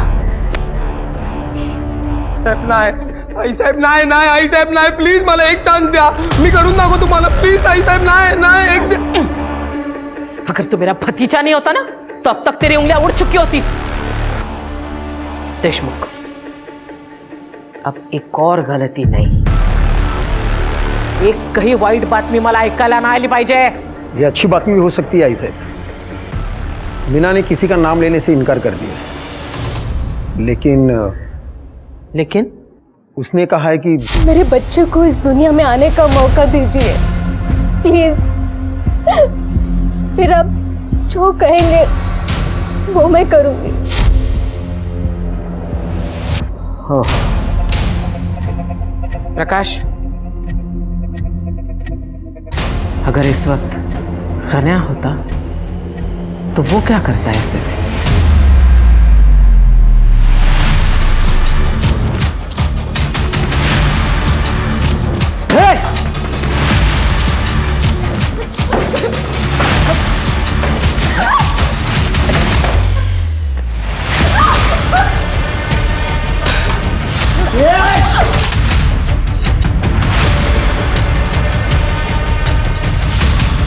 मत करो, मैंने पुलिस को कुछ नहीं बताया। पता है मुझे, लेकिन ये ट्रेलर था ताकि बच्चा होने के बाद भी तू किसी के सामने अपना मुंह ना खोले, वरना उसके बाद क्या होगा है समझाला तो होशियार है।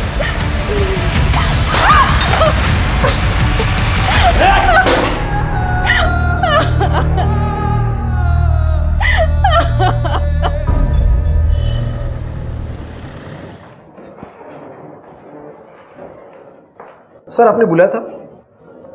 हाँ देशमुख साहब, इसमें लिखा है कि आशा परब के 3 बेटे हैं, गणेश, प्रकाश और अतुल, लेकिन अतुल का नाम कहीं मेंशन नहीं है। सर ये अतुल थोड़ा अलग दिमाग का आदमी है और वो रहता भी अलग से। अलग से 2 नंबर का धंधा करता है? नहीं सर, इसके उल्टा। अतुल दरअसल एक आदर्शवादी, नेक और अच्छा इंसान है और यही उसकी प्रॉब्लम है।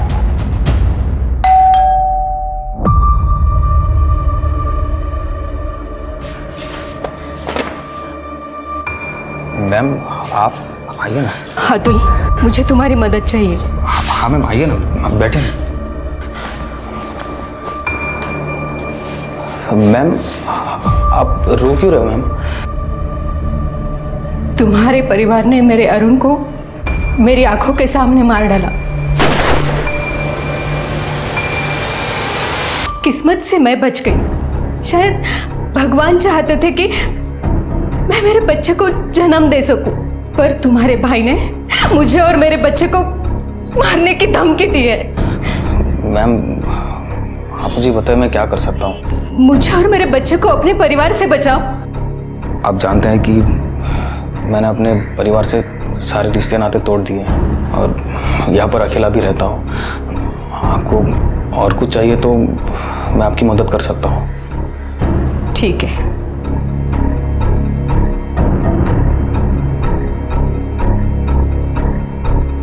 याद है तुम्हें अतुल, जब तुम 12th क्लास में थे और पूरे डिस्ट्रिक्ट में फर्स्ट आए थे, तुम्हें गोल्ड मेडल मिला था जिसे तुम मुझे डेडिकेट करना चाहते थे। तुम मुझे गुरु दक्षिणा भी देना चाहते थे, लेकिन मैंने कहा कि मैं समय आने पर तुमसे मांग लूंगी। हाँ मुझे याद है। अब वो समय आ गया है अतुल। मुझे और मेरे बच्चे को अपने परिवार से बचा लो अतुल। यही मेरी गुरु दक्षिणा है।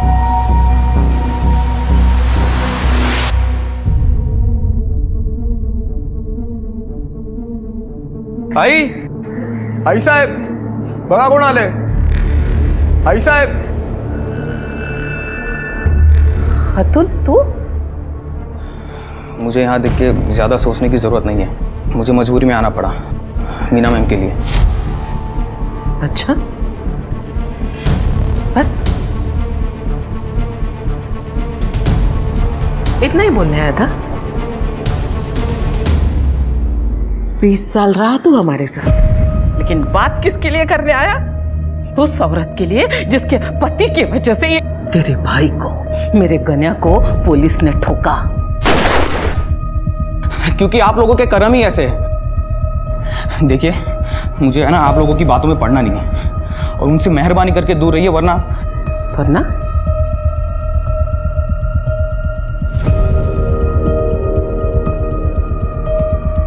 वरना क्या हमको खत्म करेगा? वो तो आप लोगों का काम है, वरना मैं खुद उनका ख्याल रखूंगा जैसे लक्ष्मण ने सीता का रखा था। और अब मैं देखूंगा कि उनको कौन हाथ लगाता है।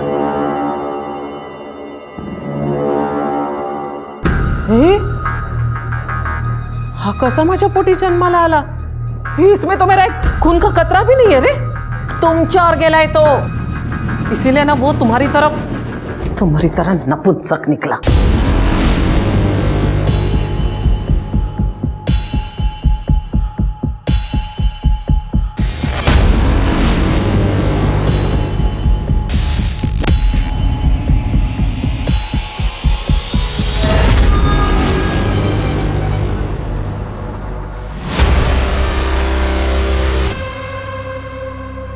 हाँ बाबू, आपने जैसा बोला था मैं मीना के घर पे ही नज़र रखे हुआ था। एक मुंबई का हीरो आया था बाबू, उसने मीना से बात किया, कुछ तो लिखा और फिर चला गया। हाँ बाबू, उसने किसी को कॉल भी किया था। मतलब उसने नाम दे दिया? पता नहीं बाबू, लेकिन और हो भी क्या सकता है। बहुत पढ़ा लिया टीचर, अब तेरी छुट्टी का समय आ गया है। मैम ये लीजिए। मैं देखती हूँ। मैम अब आराम कीजिए, मैं देखता हूँ। अगर कोई मारने भी आएगा तो मुझे नहीं मारेगा। आप बैठिए।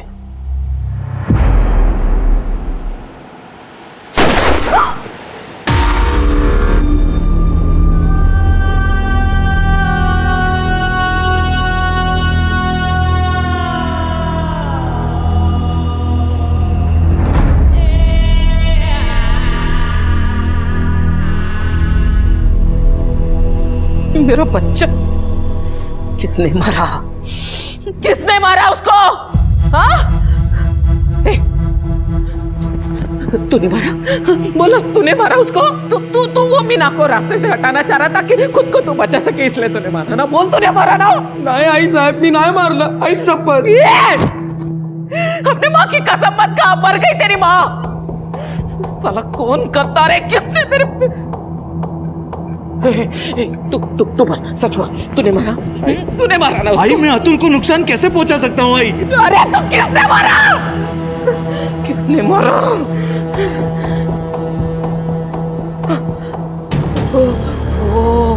वो ऑफिसर है ना, पक्का उसी ने मारा मेरे बेटे को। उमेश, जल्दी आ, फोटो दिखा मेरे को, जल्दी आ, फोटो दिखा, वो फोटो दिखा। मेरे को मालूम है ये कौन है। ये देखिए, मेरे को मालूम तो साले यही ऑफिसर होगा। जा उस रिपोर्टर को बुला। हाँ सर। अब इसको मैं ठिकाने लगाएगी।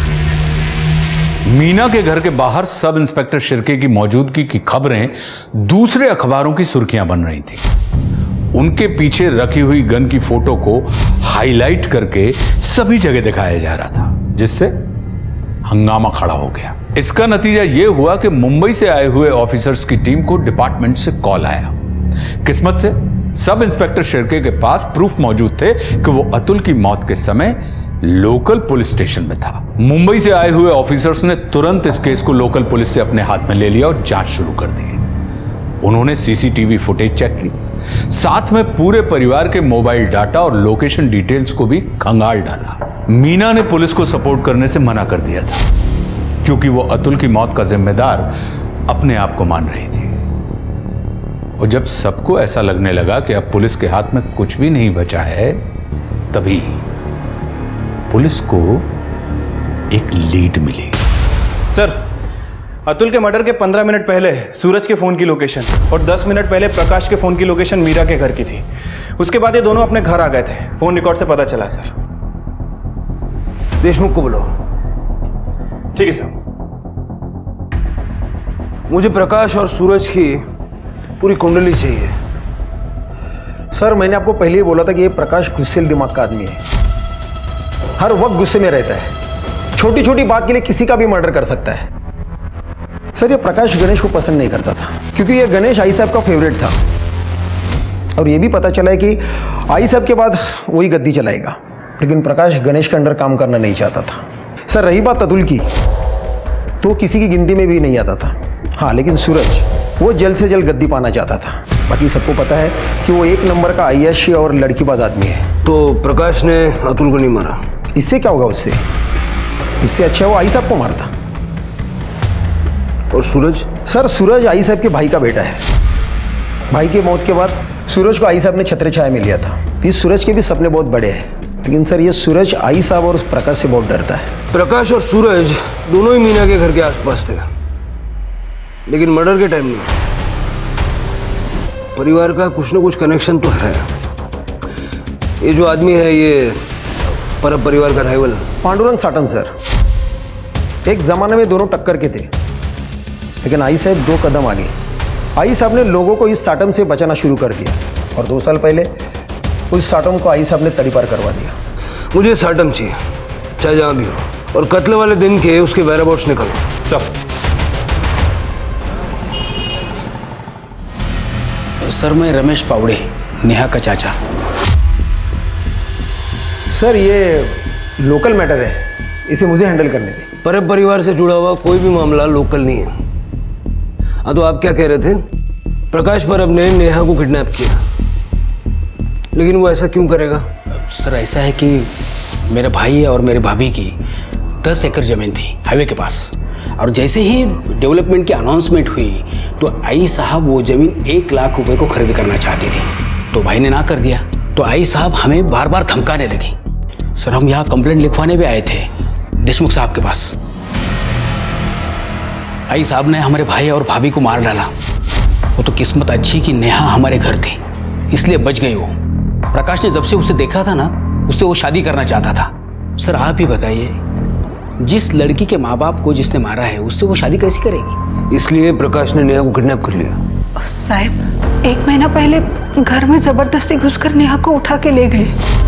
आप अब आ रहे हैं 1 महीने बाद? सर, पहले हम लोग बहुत डरते थे, लेकिन जब से आपने आई साहब के लोग और आई साहब के गुंडों को मारा है ना, तब से हमारी हिम्मत बढ़ गई। अब तो आप ही प्रकाश को मारकर नेहा को वापस ला सकते हैं। सुपारी के लेस नजर आ रहे हैं हम। ये पुलिस स्टेशन में आप लोग सुपारी देने के लिए आए हैं? नहीं सर, माफ कर दो सर। साहब, अगर कोई नेहा को बचा सकता है तो आप ही हैं। तृप्ति, इनकी सारी डिटेल्स ले लो। Yes sir. नेहा पावड़े? सोचने दो मेरे को। नेहा पावड़े नहीं, मैं ऐसा कोई नाम भी नहीं सुना मैंने, और मेरे घर में होने का तो सवाल ही नहीं उठता।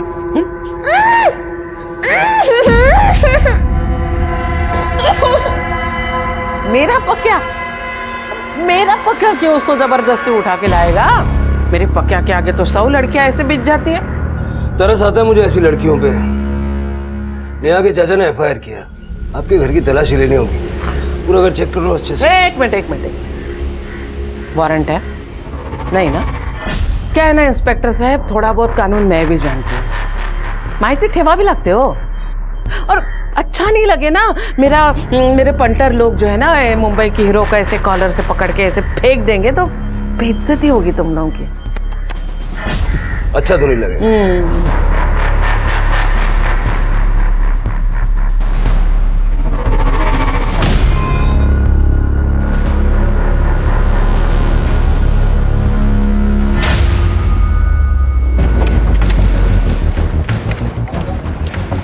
गाड़ी की तलाशी लो। क्यों? अबे शराब है तुम्हारी गाड़ी में। मैं कोई ऐसे वैसे काम नहीं करता। अच्छा, आओ देखते हैं। आइए, देखिए, देखा कोई शराब वराब नहीं है तो कहाँ है? नजर नहीं आ रही क्या? बिल्कुल नहीं। अरे हटो, ये क्या कर रहे हो? अरे ये क्या दिख रही है शराब? ये सही नहीं कर रहे इंस्पेक्टर। फोटो खींच। अरे ये क्या कर रहे हो? अरे खींच गाड़ी का नंबर, मुद्दा माल, इसको अरेस्ट करो और इसके घर का सर्च वारंट निकालो। ये सही नहीं है इंस्पेक्टर।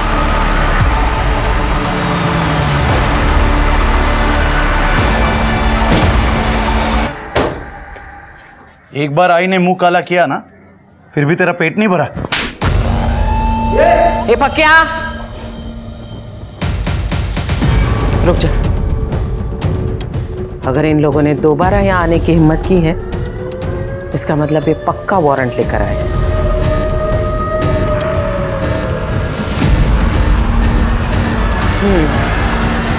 ठीक है, आप लोग घर की तलाशी ले सकते हैं। एक मिनट। तलाशी के पहले मैं आप लोगों को किसी से मिलाना चाहती हूँ। सुन भाई, बेटा बाहर ये।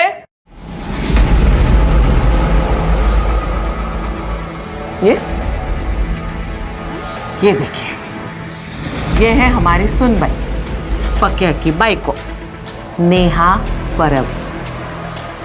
एक मिनट इनसे बात करो।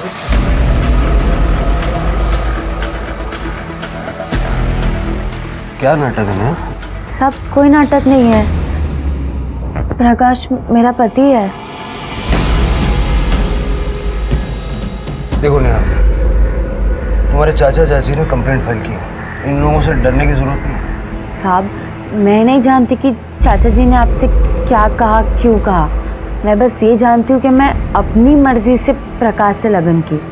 देखो नेहा साहब, बच्ची इतना बोल रही है तो मान लीजिए ना, विश्वास कर लीजिए। पक्या, फोटो देखो।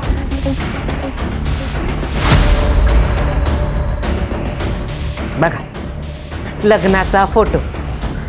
मुझे ये फोटोज चाहिए। हाँ, क्यों नहीं, मिल जाएगी, लेकिन शादी का सर्टिफिकेट आने के बाद। मैं तो कहती हूँ सर, आप अगर 1 महीना पहले आ जाते ना हमारे दशक में, तो शादी में भी शामिल हो पाते, साक्षी बन जाते आप शादी की। फोन दीजिए।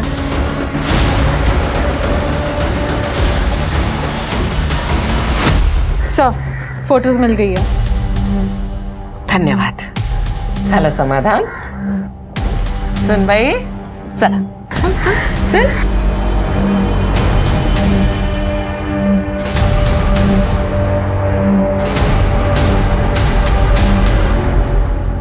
पावड़े दंपति को ढूंढो।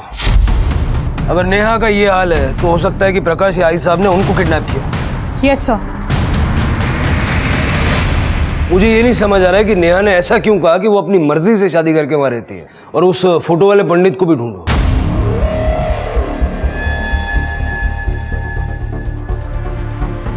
सर ये दशक का तो नहीं है।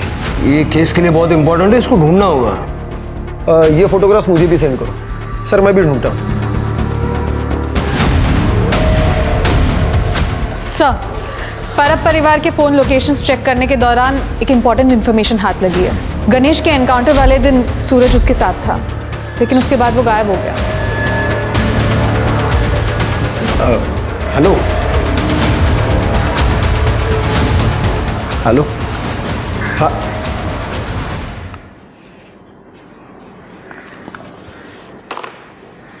बिना डायल किए बात कर रहे थे। तृप्ति ने जो कहा तुमने सुना ना? आओ बात करते हैं।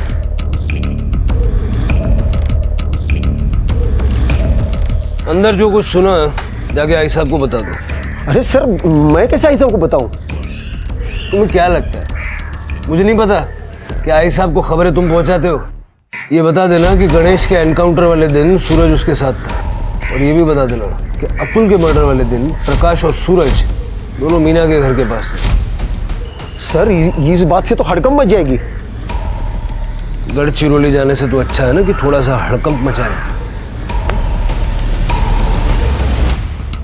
गद्दार निकला रे तू।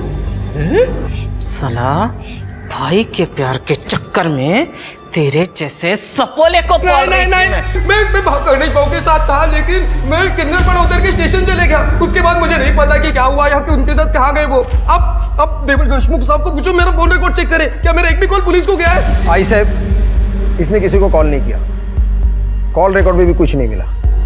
तो फिर मुझे बता, तू वो मीना के घर के बाहर क्या कर रहा था? मैं उसे मारने गया था। मैं आपको बताना चाहता था कि मैं भी बड़ा काम कर सकता हूँ, और मैं उसे मोहर भी देता हूँ, लेकिन वहां पे जाके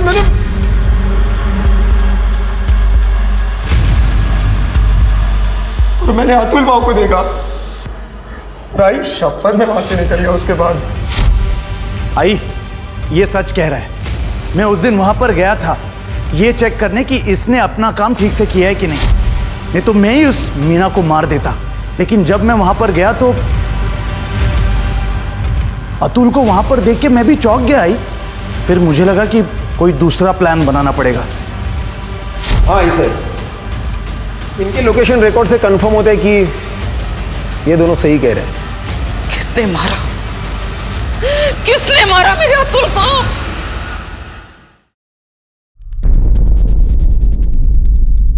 मैं पांडुरंग साटम।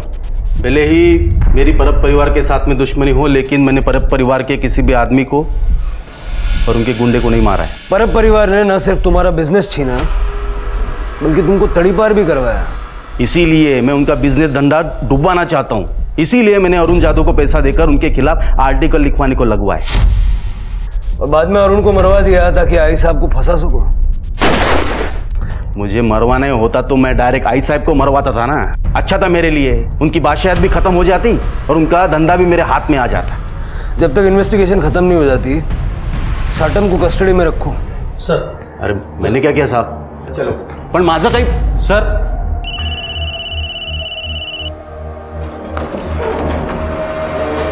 सर, पावड़े फैमिली मिसिंग है।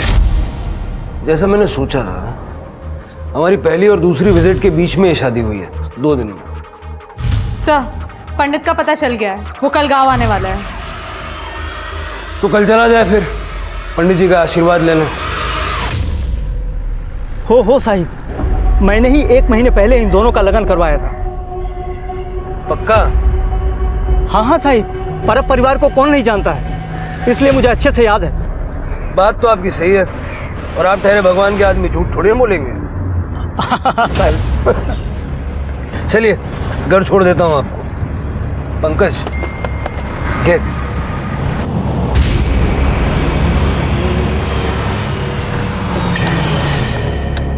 चलो, गाड़ी यहाँ क्यों रुकी साहब? ऐसा है पंडित जी, हम तो आपको यहीं छोड़ेंगे। वो यहाँ से आगे की जो यात्रा है ना, वो आपको अकेले करनी पड़ेगी। अब एक काम कीजिए, आप जाइए। चलो चलो चलो फटाफट चलो, इतना टाइम नहीं है पंडित जी। चलो चलो फटाफट, चलो चलो। मुझे माफ कर दीजिए साहब, मैंने कुछ नहीं किया साहब, मैंने तो अपनी जान बचाने के लिए झूठ बोला था साहब, मुझे माफ कर दीजिए साहब। नेहा को लेकर जा रहे? कहाँ? क्यों? पुलिस स्टेशन ले जा रहा हूँ, सवाल जवाब करने। उसको जो कुछ भी पूछना है ना, इधर मेरे सामने पूछेगा। देखो आई साहब, अगर आपने मुझे उसे ले जाने नहीं दिया तो मुंबई के पुलिस कोर्ट का ऑर्डर लेके आएंगे, और वैसे भी उन्हें मुझ पर शक है कि मैं आपके लिए काम करता हूँ, आपका आदमी हूँ, इसलिए जैसा मैं कहता हूँ वैसे कर दीजिए। ठीक है, 1 घंटे के अंदर लड़की मेरे को यहाँ चाहिए। इसे नीचे उतारो। क्यों? उतरो। अरे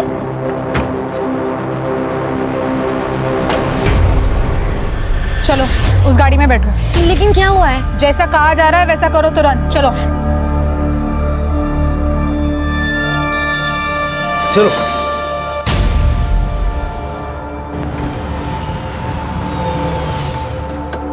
चलो बाहर निकलो। उतरो।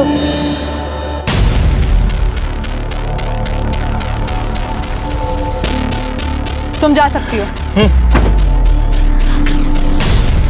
नहीं नहीं, आप लोग मुझे मार दोगे ना? साहब आई एम सॉरी, मुझसे गलती हो गई। वो लोग ने मेरे को मजबूर किया था झूठ बोलने के। हम जानते हैं तुमने कुछ गलत नहीं किया, इसलिए तुम अपने चाचा चाची के पास जाने के लिए आसाद। आपने ढूंढ लिया उन लोगों को? वो सुरक्षित है और तुम लोगों को आई साहब से डरने की जरूरत नहीं है। आई साहब की बादशाहत अब चंद दिनों के मेहमान है। Thank you sir. जाओ।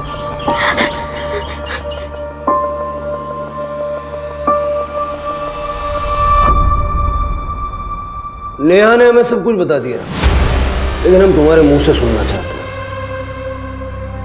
क्या हुआ था गणेश के एनकाउंटर के अगले दिन? प्रकाश को हमारे बारे में तुमने बताया और गणेश के बारे में हमें भी तुम ही ने बताया। कैसे कर लेते हो ये बैलेंसिंग एक्ट? हाँ सर, उस दिन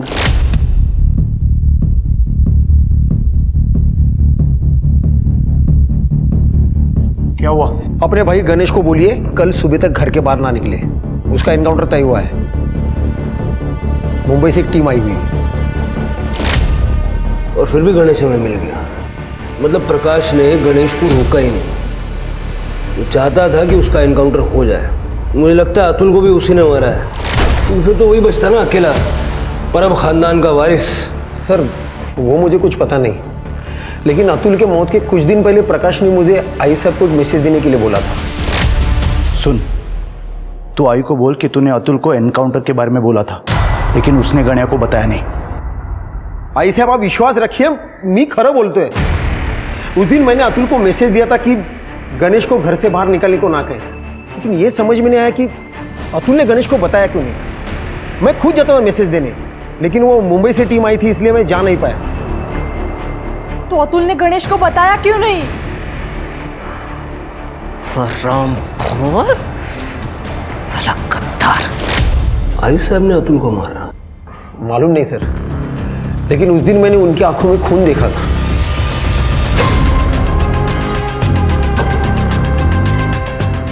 उसके मोबाइल का लोकेशन तो ये बता रहा है कि वो पूरा टाइम घर पे थी।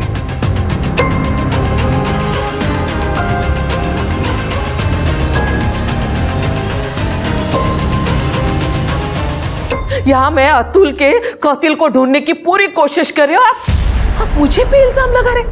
हमने विठल से पूछताछ की लॉकअप में। अतुल के कत्ल के समय मीना के घर में वो था। पहले हमें लगा कि उसने ही अतुल को मारा है, लेकिन बाद में उसने हमें बताया कि उस वक्त आप भी वहां मौजूद थी। वो तो सिर्फ आपके साथ था। झूठ बोल रहा है वो। हमारे पास प्रूफ है। ये सरोता, इस पे आपके फिंगरप्रिंट्स हैं जो ये प्रूव करते हैं कि अतुल को आपने मारा। आपके हाथ में ये सरोता जब मैंने देखा ना,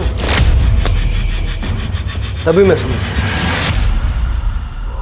उस दिन जब देशमुख ने मुझे बताया कि अतुल ने गण्या को उसका निरोप दिया ही नहीं, जिसके कारण मेरे गण्या का खून हुआ, तभी मेरा माथा ठनका। तभी मैंने सोचा कि अतुल को उसके किए की सजा मैं देकर ही रहूंगी। मेरा फोन घर पे था, इसलिए मैं वैसे ही चली गई विठल के साथ।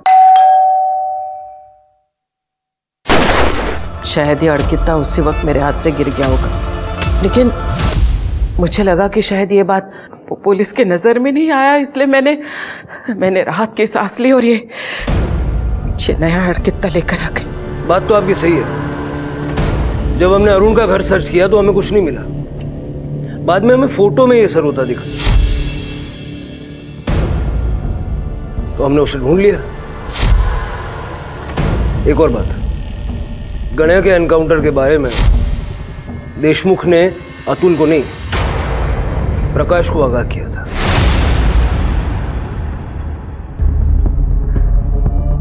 क्या कहाँ है प्रकाश? मुझे पता है वो प्रकाश कहाँ है। मेरे बेटे को मार डाला उसने, मेरे बेगुनाह अतुल को मार डाला। किए की सजा तो हर किसी को मिलेगी। चलिए लेके जाओ इसको साहब, लेके जाओ इसको बाहर मत निकलने देना, फांसी दो इसको, फांसी। जैसी करनी वैसी भरनी। आशा परब उर्फ आई साहब की जिंदगी इस कहावत की सत्यता को सिद्ध करती है। आई साहब ने छिपने की जो जगह पुलिस को बताई थी, प्रकाश उन्हें वहीं मिला। हम अक्सर ये भूल जाते हैं कि पावर अपने साथ साथ जिम्मेदारियां भी लाता है। पावर का सही इस्तेमाल करना बहुत जरूरी है, इसलिए अपने फैसले सोच समझ कर लीजिए, क्योंकि आपके फैसलों में दुनिया बदलने की ताकत है और यही आपका असली पावर है।